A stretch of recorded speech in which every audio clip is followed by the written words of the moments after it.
Doc here with the review for the first lab exam in the physics of sound and music. We're in part 4 of our 5-part review. This is the review for lab 4. If you have your PDF file open online, you can follow along what I'm going to be going over. Here, I have a nice review for you of something we did in the previous lab. Look at these here as spokes of a wheel. So there's 4 spokes, so each spoke here can be thought of as mapping out when you go from one to another 1/4 of a turn. Watch this. 1 spoke hits the ground, 2 spokes hit the ground, 3 spokes, 4 spokes. Well, that's 1 complete wheel turn, and that's 1 cycle. Watch the red dot as we do it again. It went around 1 time. So 1 cycle corresponds to 360 degrees, and we talked about that in our last lab where we talked about here 180 degrees is 1/2 a wave, and here's the other 180 and 360. And if you shift the wave by 1/2 a wavelength, it's a shift by 180 degrees out of phase, and 1/4 of the wave is 90 degrees.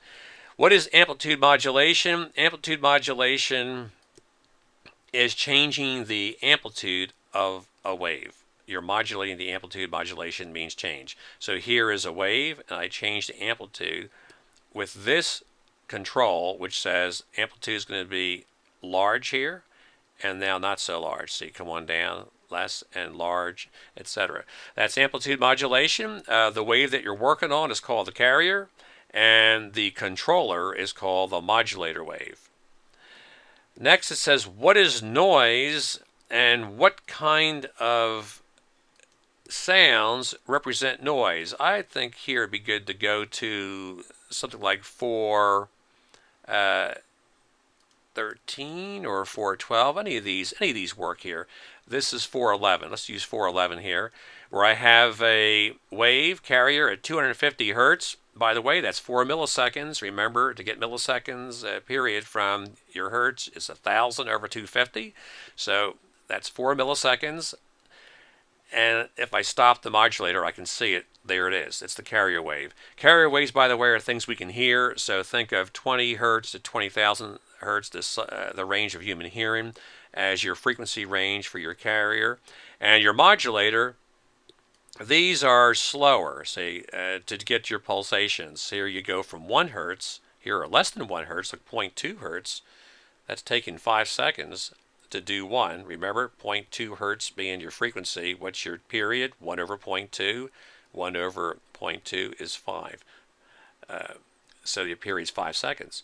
And up here, we're cranking at 20 cycles per second. And 20 hertz, see, this is below human hearing. You can't hear something vibrate that slowly. If you shook your hand, say 2 times a second, you're not going to hear that flutter of the air, vibrating. Here you're hearing something because this is modulating a carrier. You're hearing the carrier wave undergo its change. So that's what you're hearing. You're hearing the 250 hertz getting louder and softer. So for the noise situation, what is noise? We'll go ahead and click on this noise here. Shh, shh. What kind of sounds can be made by amplitude modulation with noise?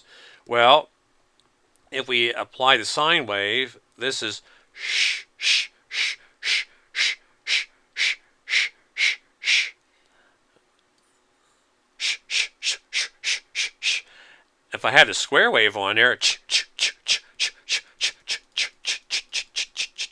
that's like a steam engine. This here, shh, shh, shh, like I'm shaking sand in a box or something there. So that's amplitude modulation with noise. What are the effects of different modulator waveforms used with amplitude modulation? Well, see, if you do a ramp, you go shh, shh, shh. You basically turn the volume up and then bring it back down rapidly and turn it up again. Here you're going on, off, shh, shh, shh, on, off. And here you're gradually going on, off, shh, shh. So there are the effects of different modulator waveforms with modulation. And you can pick here, different carriers. It's nice to play with this. Play with this for about 5 or 10 minutes, and you'll really learn a lot of neat things about the physics that we're studying. given two wave pictures, can you figure out the frequency given the wavelength of one or the other? Yeah, if you have something like, say, this here, what you do is you look at one wavelength here, and you just count how many wiggles would be in that same distance here. So, like if this one wiggled 6 times in this distance, then if this one's 2 hertz, that one's 6 times, 6 times whatever this one is. So if that's 2 hertz, that's 12 hertz. And the wavelength here, if this is say a certain distance where you count, say you count 10 of these, say 10 of those made up this distance, then this wavelength's 1/10 this one.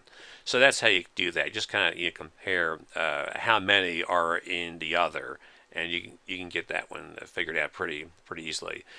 Some ways of achieving amplitude modulation with a table, that would be let's see something.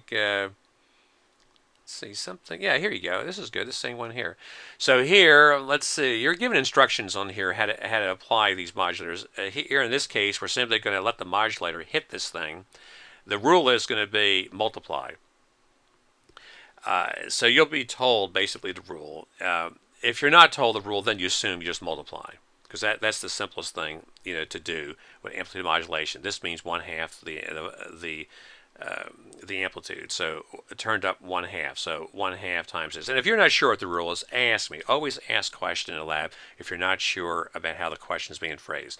So 1/2 times 10 is 5, and this is then 0.85 times 10, that's 8.5. 1 times 10 is 10, and that gives you your changing amplitude. So that's using amplitude modulation, using numbers in a table to be able to use a rule to multiply and to get your values. I think that's it for 4.